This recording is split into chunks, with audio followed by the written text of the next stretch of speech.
بسم الله الرحمن الرحیم. السلام علیکم ورحمت الله وبرکاتو. شه محمود واقف یم د کمپیوټر ټیکنالوژي چینل څخه. محترمو دوستانو، زموږ چینل د سره ضرور سبسکرایب کړئ ترڅو زموږ د چینل نورې ویډیوګانې تاسو ته ډیر زر در ورسیږي. د سبسکرایب بټن مې د همدې ویډیو لاندې تاسو ته لیکلی وي. راځو د نن ورځې درس باندې پیل کوو. د نن ورځې په درس کې موږ غواړو څنګه کولی شو زموږ په کمپیوټر کې چې کوم موجوده ګیمونه دي هغه موږ په کمپیوټر کې بند کړو.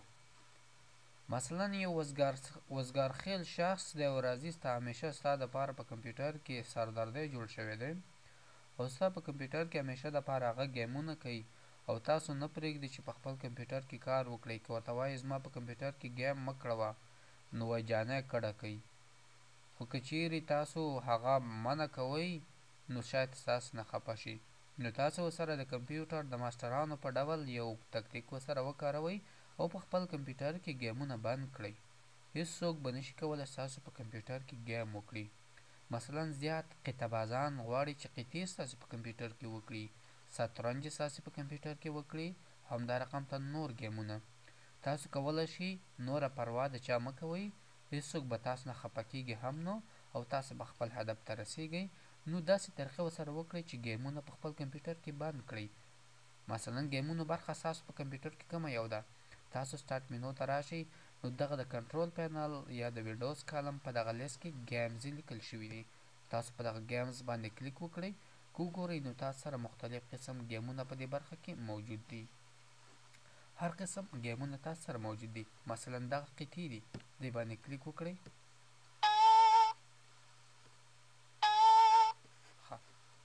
ولې او چې دې کې هم ګناه ده هم د وخت ضایع کیدل دي. نو تاسو کولی شئ چې دغه قطعې او دغه نور شیان په خپل کمپیوټر کې بند کړئ او هیڅوک به نشي کولی ستاسو په کمپیوټر کې دغه ګیمونه وکړي. دا به پرې څنګه بندوئ؟ مثلا دغه بل ډول قطعې دي یا داسې دغه نور ګیمونه چې تاسو سره موجود دي. یو کس د همیشه دپاره تاسو تنګوي او ستاسو په کمپیوټر کې ګیمونه کوي نو دغه ګیمونه به پرې تاسو بند کړئ. څنګه به بندو؟ راځئ زما سره ملتیا وکړئ. نو تاسو ښاغلي به رابشئ د خپل کمپیوټر سټارټ مینو ته. په سټارټ مینو کې کنټرول پینل ته او په کنټرول پینل کې به رابشئ څه شي ته؟ ریجن پروګرام ان فیچر ته به رابشئ. څه شو؟ پروګرام ان فیچر په کوم برخه کې لیکلی دی؟ ورک شو، نه دی ورک، خدای به پیدا کړي. کوم ځای دی؟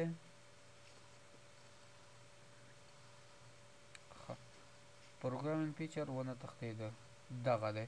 پروګرام ان فیچر باندې به کلیک وکړئ. کله مو چې پروګرام ان فیچر باندې کلیک وکړو بېرته به زوم اوټ شم زه. په دغه څنګ کې یو کمانډ دلته لیکلی دی، د څه په نامه دی؟ ټرن وینډوز فیچر آن اور آف. په دغې باندې به کلیک وکړئ. کله مو چې په دې کلیک وکړو لږ شانته لوډ به کوي. د لوډینګ نه وروسته به څه شو؟ ښه، دا به زه تاسو لږ نور هم رازوم کړم. دلته دغه ګیم ته ټیک مارک لګېدلی دی، تاسو به دغه ټیک مارک آف کړئ، ختم به یې کړئ. صحیح شو؟ کله مو ټیک مارک لرې کړو ستاسو ګیمونه به هلته هایډ شي او نه به معلومیږي. په همدې طریقه سره دغه نور پلیرونه او دغه کوم اپلیکیشنې چې موجود دي دا ټولې تاسو په دې طریقه سره ډیسیبل کولی شئ. خو موږ یوازې د ګیم خبره کوو. زه اوس یوازې ګیم ختموم. نو دغه ټیک مارک به لرې کړئ او رابشئ اوکی به یې کړئ. کله مو چې اوکی کړو دلته به یو څو ثانیې به ورته انتظار وکړئ تر څو دغه ډیسیبل یعنې ختم شي.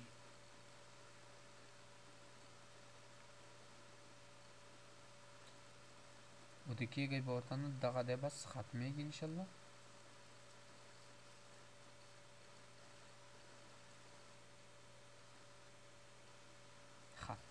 ختم شو د خیره. اوس همغه ځوانتریش را روان دی په همغه زاړه سترګه باندې چې غواړم چې د پلانکي خان په کمپیوټر کې به زه قطعې کوم. خو کله چې ستاسو کمپیوټر ته راشي او سټارټ مینو ته راشي او په ګیم باندې کلیک وکړي چې پام وکړي بس همغه خبره وه چې ګډې شته او پچې نشته. غلط شوم وایي پچې شته او ګډې نشته. نو وګوره همغه نښانونه شته خو دلته هغه ګیمونه موږ سره په دې برخه کې نشته دی. نو هغه کس بیا نشي کولی ستاسو په کمپیوټر کې ګیم وکړي. او که بیرته یې راولئ نو سمپل همغه ساده طریقه به ورسره وکړئ. ګیمونه به بیرته بیا راشي ستاسو کمپیوټر ته. نو تاسو به سټارټ مینو ته به لاړ شئ. یو چک مارک خبره ده، بس نور څه زړې خبرې پکې نشته. د نوې پروګرام ان فیچر ته به لاړ شئ او ټرن اپ فیچر آن اور اف ته به لاړ شئ. دلته به ورته لږ انتظار وکئ تر څو دغه لیست تاسو ته راشي. بیرته به دې ته ټیک مارک آن کئ، را به شي اوکې باندې به کلیک وکړئ او انتظار به لږ څو ثانیې وکړئ تر څو دغه کوم پروسس چې روان دی دغه ختم شي.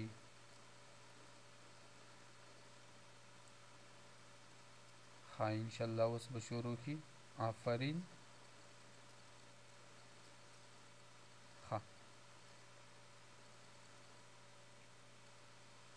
ښه دغه د ګیمونو بیرته فعال شول. اوس تاسو به لاړ به شئ د ګیم ساحې ته به لاړ شئ، سټارټ مینو ته به لاړ شئ او کله چې په ګیم باندې دلته کلیک وکړئ نو ګوره هغه ګیمونه دي بیرته ستاسو کمپیوټر ته راغله.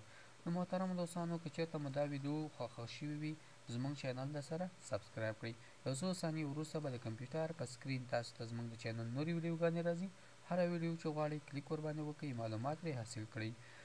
او ورسره به د کمپیوټر یو نشان هم راځي. کله چې کمپیوټر نشان تاسو ته راشي په کمپیوټر په نشان به کلیک وکړئ، هغې باندې بیا سبسکرایب لیکلی، زموږ چینل به سبسکرایب کړئ. بیا به زموږ د چینل ټولې ویډیوګانې تاسو ته ډېر ژر دررسیږي. تر بلې خپرونې چې ستاسو په درانه خدمت کې حاضرېږم، تاسې پر پاک الله سپارم. د الله په امان.